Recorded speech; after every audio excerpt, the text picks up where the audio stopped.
The first scene features an imprisoned man named Ray Bradstone who is on the phone with a woman. At the same time, another prisoner arrives and interrupts the conversation. Ray tries to avoid conflicts, but when the prisoner keeps on blabbering, he takes action with a single punch to the face. He knocks him out. A few days later, Ray is finally released from prison after serving a 7-year sentence. Before leaving, he hands some books he had been reading to the prison warden. Shortly after, a man named Philip LaRue arrives in his nice car and invites Ray to rob a bank. It's revealed that Philip was his accomplice in the crimes he committed in the past. Philip tries to convince him to join him in another robbery, also offering him a ride in his car. Hearing all this, Ray comes to a halt and expresses his desire to drive the car. Thinking Ray is convinced, Philip lets him get into the driver's seat, but Ray drives away, leaving him behind. When he gets to his place, he keeps looking at a picture of his wife and daughter, hoping to see them soon. After spending a long time in prison, he now decides to become a better person and give up all his bad habits. The next day, Ray goes to see his wife Lynn Bradstone and his daughter Sally Bradstone. Despite the fact that she hasn't seen him in a long time, Lynn has a negative reaction and expresses that she doesn't want to be with him. She believes that he is irresponsible and untrustworthy because he is unable to fulfill his duties and responsibilities as a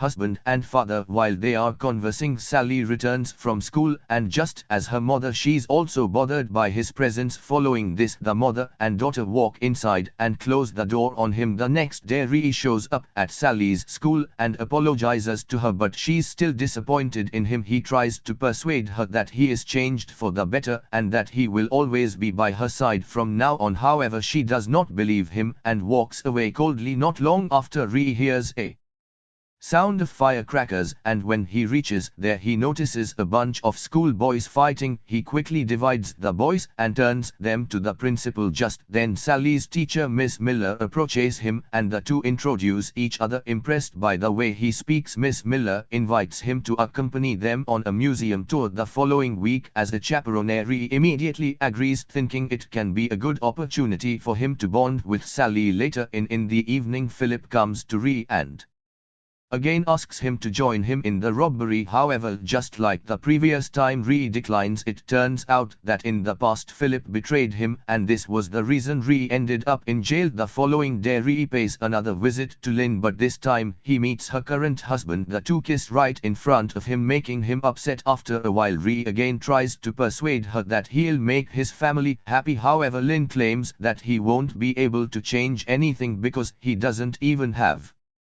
a job. Recognizing that he needs money, Ray visits several organizations in search of a job but gets rejected almost immediately because of his criminal record. Application. His day is made even worse when he discovers that his apartment is on fire. With nothing else to do, Ray reluctantly decides to join Philip's team in their plan to rob a bank. In the next scene, we see Ray, Philip, and two other compasses driving toward the bank. On their way, Goldie doesn't stop blabbering, so Ray explains that the only thing he enjoyed about prison was being away from all of them. When they arrive at their destination, Philip and the other two put on their masks and break into the back while Ray is instructed to wait in the car for them. While waiting, Ray happens to notice Sally and her classmates boarding the bus for the museum tour. He then reminisces about the quality times he spent with her in the past. These pleasant memories make him realize that what he is doing now is wrong, and as a result, he gets out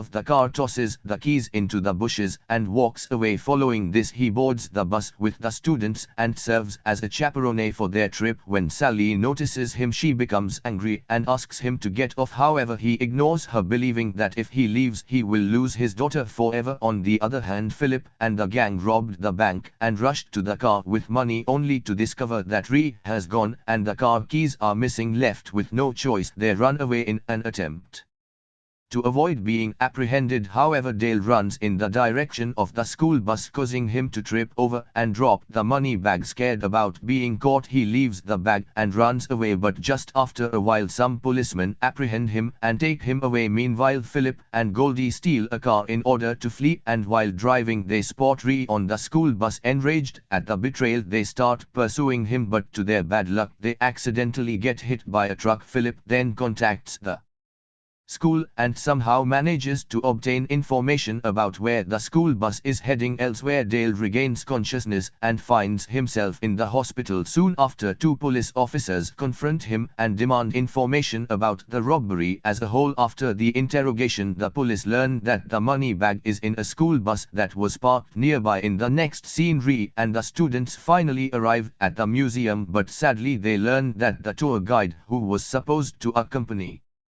them has become ill, refusing to let his daughter get bored. Ree decides to volunteer and go provides the students around the museum. He appears to be knowledgeable about museums and animals because he has read a lot of books in prison. While dealing with the students, Ree notices Philip and Goldie in the museum, so he tells the students to hurry back to the school bus. He also activates the fire alarm, prompting all visitors to rush outside. After this, when no one is looking, he confronts the two in the restroom and beats them up. Then he explains that he has changed his mind and no longer wants to be involved with them. Following this, Ree drives the students to the next location of their study tour. After they arrive at their destination, he waits for them to get off and then searches the bus trunk. Surprisingly, he finds the bag containing money. At first, greed sets into his mind and he thinks of keeping it, but soon he remembers his family and decides to return the money in order to put an end to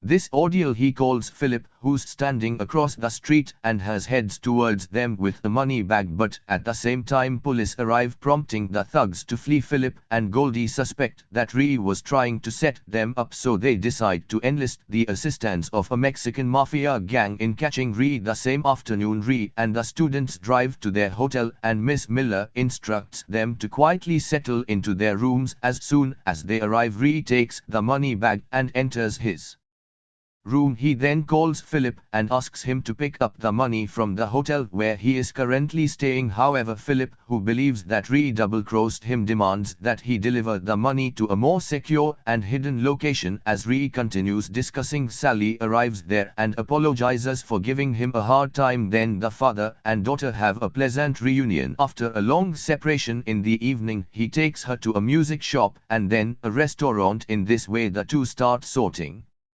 out all their differences. In the midst of all this, several detectives arrive at the hotel and question Miss Miller about Ree's whereabouts. They also inform her of Ree being a suspect in the bank robbery case, freaking her out. A short while later, Ree walks Sally to the hotel and suggests she spend time with her friends, particularly Josh, who seems to like her. Sally happily returns after having a good time with her father, but her joy is short-lived as she sees news of Ree being charged with robbery.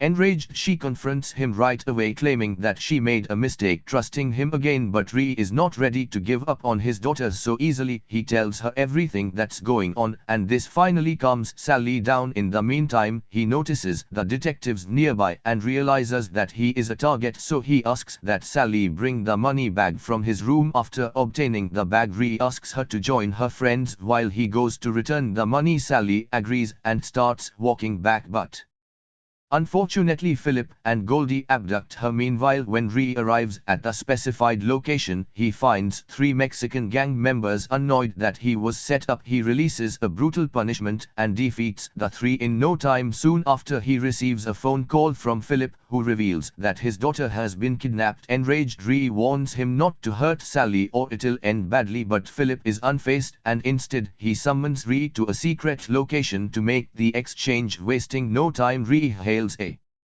cab and heads to said location. Before getting off, he hands some cash to the taxi driver, instructing him to drive away. As soon as Sally gets inside, as per the plan, Sally successfully escapes and returns to the hotel with her friends, but realizing that her father is in danger, she decides to assist him. She enlists the help of 3 of her male friends, Josh, Simon and Benny. Simon uses his iPad to track her father's phone, while Benny distracts the detectives with firecrackers, allowing them to sneak Out of the hotel on the other hand, Ree is restrained in a chair by Philip and Goldie because he has duped them with the phony bag painting dolls. Philip beats him up and demands the location of the money bag, but Ree remains silent. A few moments later, Sally and her friends arrive at the location and divide into two teams, one distracting the criminals with firecrackers and the other untying Ree. In the midst of all this, Ree contacts an acquaintance, a radio announcer who broadcasts the voice